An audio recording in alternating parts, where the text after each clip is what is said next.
Pemirsa, Menteri Keuangan Sri Mulyani Indrawati menyatakan perlindungan sosial masih menjadi jaring pengaman bagi ekonomi masyarakat. Hingga akhir Oktober 2022, realisasi anggaran perlindungan sosial mencapai 333,8 triliun rupiah, sementara realisasi bantuan tambahan mencapai 15,6 triliun rupiah. Perlindungan sosial masih menjadi jaring pengamanan bagi ekonomi masyarakat. Menteri Keuangan Sri Mulyani Indrawati menyebut, hingga akhir Oktober 2022, realisasi anggaran perlindungan sosial atau Perlinsos mencapai 333,8 triliun rupiah dan realisasi bantuan tambahan mencapai 15,6 triliun rupiah. Bantuan tambahan ini terdiri dari BLT BBM sebesar 12,4 triliun rupiah, bantuan subsidi upah PSU sebesar 8,8 triliun rupiah, dan dukungan APBD sebesar 4,6 triliun rupiah.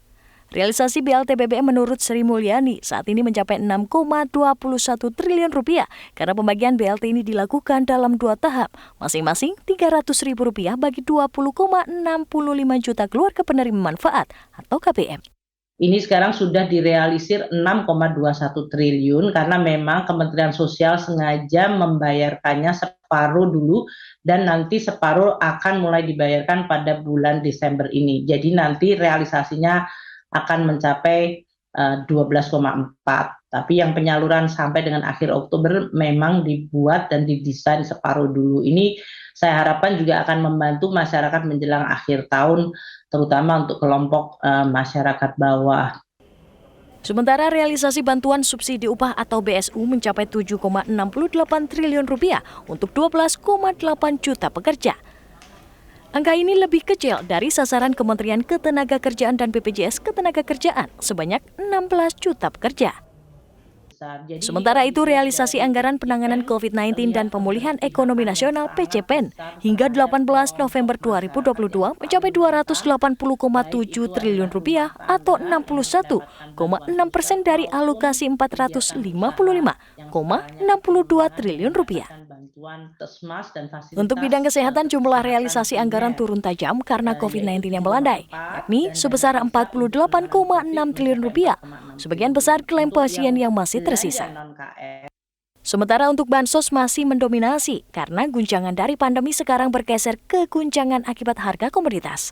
Untuk menjaga pemulihan ekonomi nasional dengan perlinsos yang cukup besar dan realisasinya mencapai 123 triliun rupiah dari pagu 154,7 triliun rupiah. Menjaga pemulihan ekonomi nasional dengan memberikan bantuan sosial perlinsos yang cukup besar, 154,76 triliun dan sudah direalisir 123 triliun rupiah.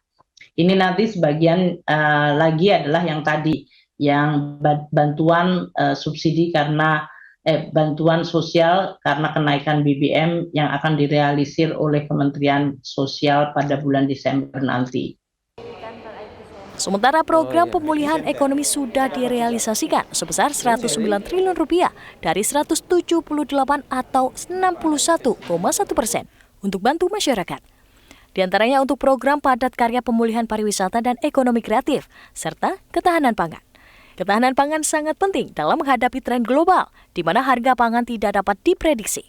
Tahun depan masalah pangan masih mendominasi selain masalah energi. Tim Liputan, MGN.